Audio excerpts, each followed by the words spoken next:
Okay, so I guess I'm going to see if I can't do an update video here. And what will I say? I'm going to say a couple things. One is that I've been traveling a lot. I'm tired. I've been YouTubing a lot lately than I had been, I guess, for a long time. And it was partly because of summer and I had a little free time. And it was partly because of the conversations that conference report or Fred had precipitated about community. And I was thinking about strategies of, I guess, of trying to build community to help the YouTube community thrive by interacting more, trying to not just post comments but actually post responses and potentially contentious responses to see if that helps generate attention back and forth. And I still have so much ambivalence. I've talked with other people. I just don't know if this medium works. It seems increasingly, from my perspective, it just seems increasingly siloed of people preaching to the saved. I mean, someone posted, which I thought, it was their honest defense, but the person said, no, look, P.W. Swivel's video is a polemical against fundamentalists. I thought, what fundamentalist was viewing it? Who, in some sense, we're all, it's not to point a finger at anyone, we're all increasingly siloed. And the siloing effect, I've tried to cut against. I know, Fred, conference report, you've done so much of that, right? By being willing to entertain ideas from multiple vantages, not continuously always just having a platform and trying to push it through. I'm not sure, but I guess I'm going to try to say some couple of things, and maybe to try to clarify. I'm very less likely to be on the tubes for a while. I have many projects and other things that's just going to keep me from it. And I do apologize for being such a bad YouTuber. I'm not able to comment. I've said this before. I'm not able to comment to everyone as I would like to. I'm still trying to just squeak in a little time when I can. Okay, a couple of points. One is that I don't think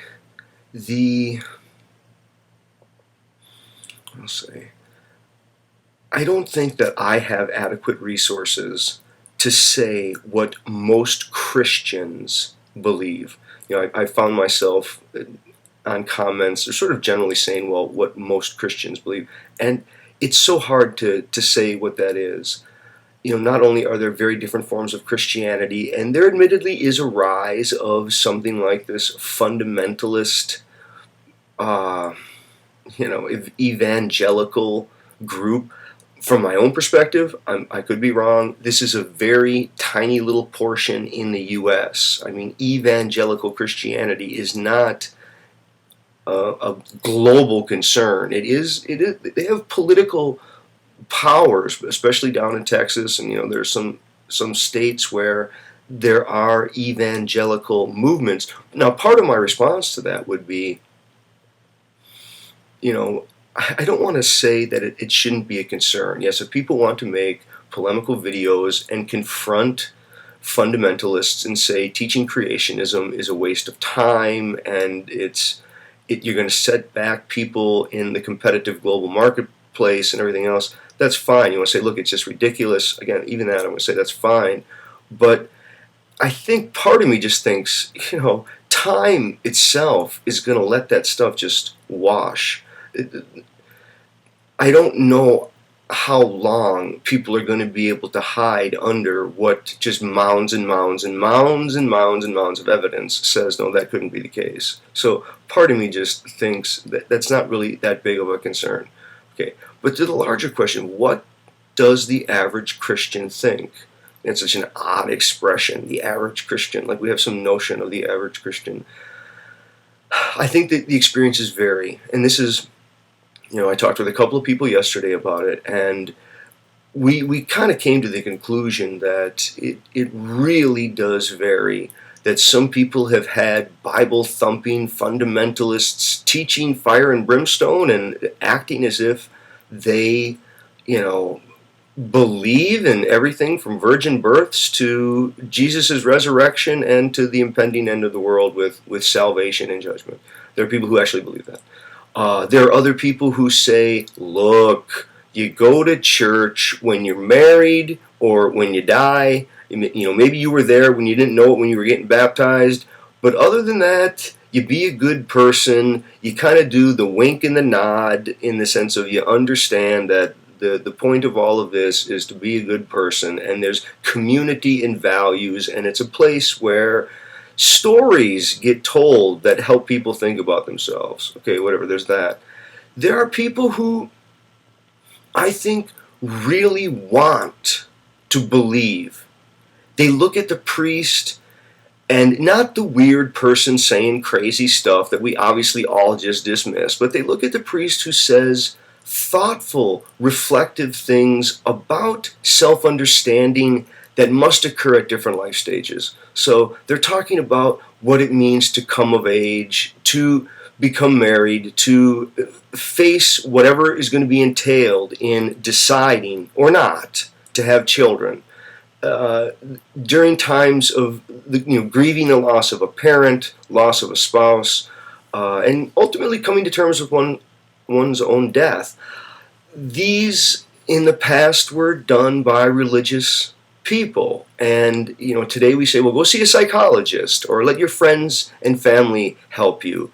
But I think there was a sort of psychological function that was served there, and I think many people they want to believe the stuff. They look at the priest and they go, wow, look at the priest believe all that stuff. I would really like to believe it. Do they believe it in their heart of hearts? No. I think they feel love. They feel the warm glow of community when they're singing optimistic songs together in church. And they enjoy that sense of community.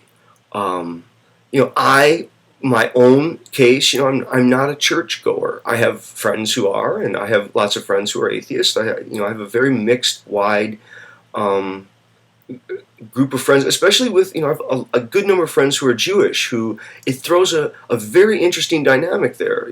Many people who are Jewish have the look, if God wanted you to know any of this stuff, you'd know, and they'd also kind of add the no afterlife kind of stuff. The afterlife doesn't hinge in any way in Judaism. So many of the beliefs are just very different. Okay, part of the problem in saying that religion is an X, Y, or Z, whether you're going to say it's a good thing or a bad thing, it's just too abstract. I think Do in the Morning had the comment where she said that it's particular people, and that's right. I mean, religions are not only constructed and made, envisioned by particular individuals, but they're always embodied by particular individuals, and it's the particular individuals involved who are to blame. And in some way, we're kind of scapegoating on this abstract system called religion, when it should be, let's identify particular people who are hypocrites, particular people who are cutting against what one ought to mean by a spiritual wellness, and maybe a different way to cut it would be, was part of the message in saying that religion is a bad lover, is it one of these Jesus save me from your followers? See, I could see someone maybe interpreting it that way.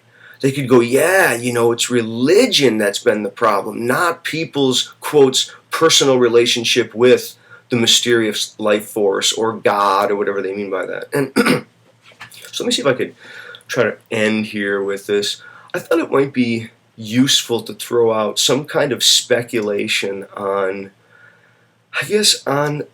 those people who are scientific, and I mean, who have advanced degrees in science or in mathematics. I think you get a lot more in the mathematical sciences, but who still have something like a sympathy for a spiritualist or a religious worldview, even if they have no tolerance for organized religion. Like, I think if that video would have been organized religion or evangelicalism as abusive lover, or organized religion as an abusive lover, I don't think I would have had nearly the reaction.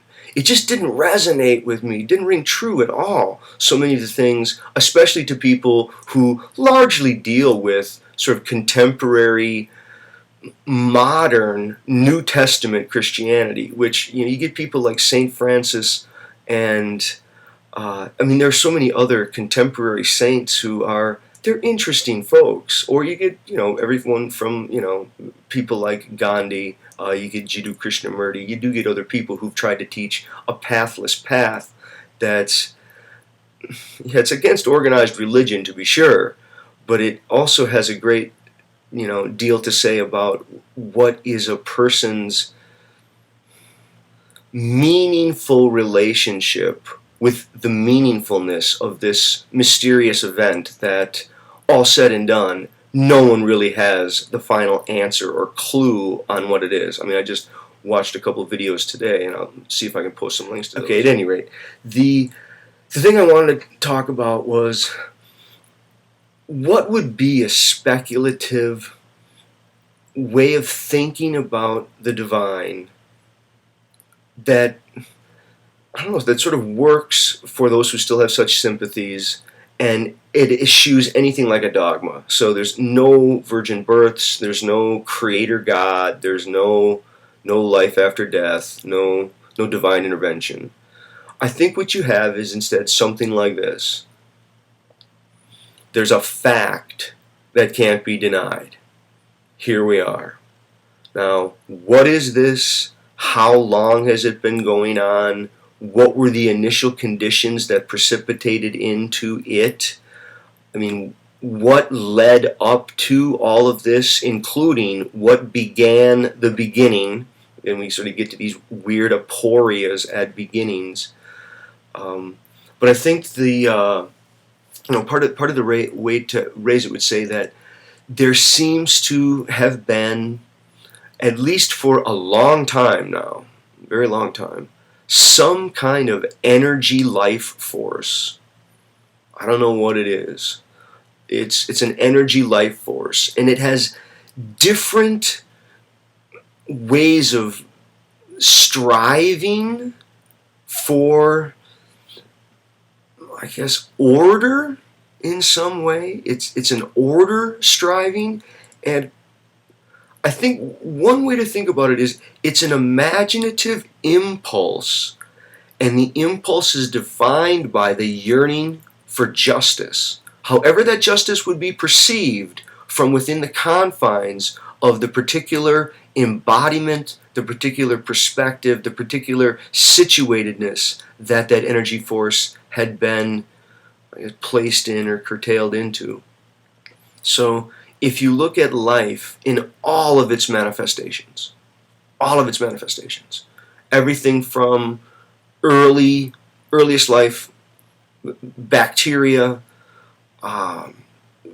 whether you're looking at, massive dinosaurs, that age, or the Cambrian explosion, mammals, all the way up to humanity, all life, it's as if it's an imaginative impulse operating with a yearning for something like a sense of justice. And when I say a sense of justice, I mean a sense of what equals what and how to balance things out. See, balancing things out and, the scales of justice are sort of an interesting visual image. And it's so interesting the way that the notion of justice emerges in history, how it changed so radically. I mean, the notion of eye for an eye versus turn the other cheek, and the way that we think of mercy and forgiveness as, or trying to live the best life that one can as revenge. As these notions of what it means to yearn for justice, or when people talk about consistency theories in psychology, I think they're largely talking, like people like Heider, balance theory, or Leon Fessinger's cognitive dissonance theory, Dunning-Kruger effect. I mean, there's all these different ways that consistency operates. Now, we could point to discrepancies between and among those particular theories, but what's interesting is that beneath and underneath it is this this yearning for something that will be recognized by the organism, by the entity, as equating what otherwise would be unequal. Somehow it brings about a state of justice. The haggles right now in the contemporary world and the different views of God, right? They seem to be different views of what justice is, and it's as if the particular situations that we're in, with all their details, the fine grain differences that make a difference, right? These are part of what make justice have the particular flavor or tenor that it does. And I think when we look out at the rest of the world, it's easy to say, oh my word, there's so much injustice. And I think this is where so much of the notion of the afterlife comes from, particularly belief in heaven. I mean, if you're watching this video right now, this is my guess, you've had a pretty good life. Now maybe you've had some setbacks, you've had some health conditions, life hasn't been all rosy, you've had emotional traumas, you've had death and loss, pains, you've had fun days, you've had your mix. But you look around and you know that there are a lot of people who've had it a lot worse than you.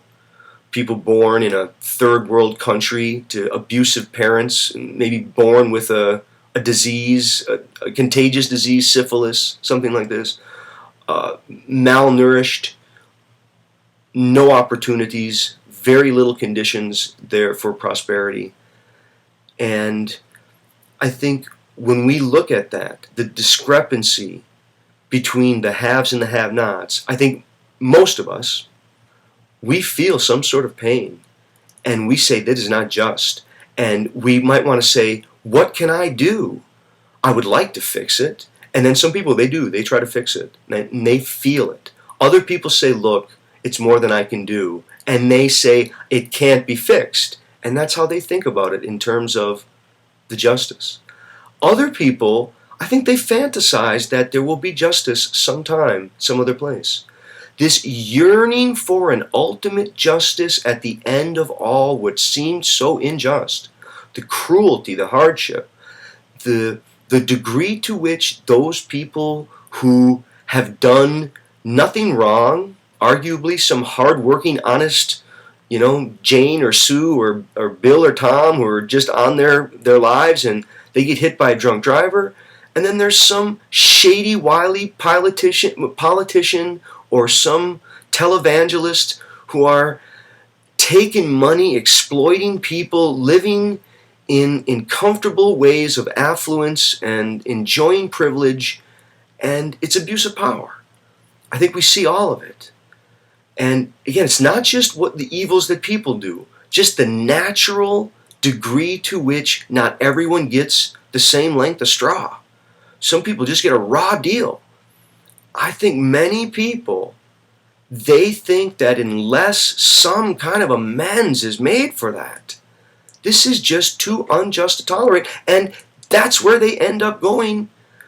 There has to be life after this one. There has to be. Because otherwise the world is just too cruel. It's too painful.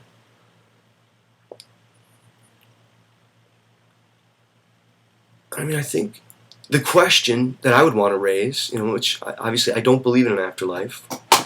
I don't believe in an afterlife. I think that there is the idea of the afterlife. Oh, it's a beautiful piece of the imagination toward justice.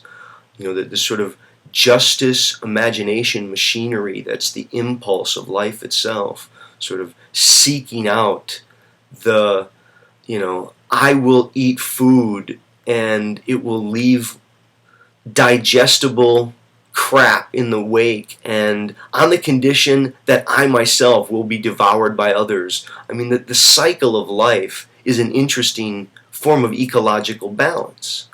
I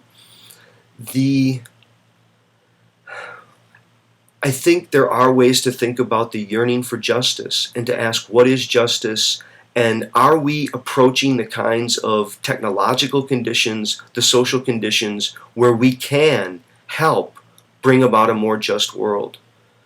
I don't think that we are, quotes, gods. I think that Jason Silva he's got kind of a bad read of Becker, a little bit of a bad read of Becker, but he says God, he says that Becker says we're gods with anuses. No, he says, Becker says we're angels with anuses. But yeah, we're sort of sub-divinities, right, in some way. We have, to the extent that we're part of everything that's ever been, we are part of that original imaginative impulse that through every cell and every fiber and every subatomic vibration yearns for justice, yearns, however that is perceived, from whatever localized manifestation perception can occur. I don't think it has to align with the human notion of justice. No, it may be that a truly just cosmos would seem utterly cruel. And I don't mean an utterly just cosmos as viewed from the purview of some supernatural viewer from outside. I mean the sum total of justices as articulated across all of the different manifestations of life. When you take the sum of all of those, what justice looks like may look nothing like what we would aspire to as human justice. Right? It may be that human justice would say, "Oh, that's an utterly cruel justice. Let's change that." Yeah, I see some people who have ridiculous views that they perhaps want a world that their notion of justice would be a world in which most organisms just couldn't live. They wouldn't find that as balanced at all. All right. So went on way too long there. Not sure if I'm going to make a video for a while. If that disappoints anybody, I got lots of old videos, and hope everyone is well. Okay, thanks.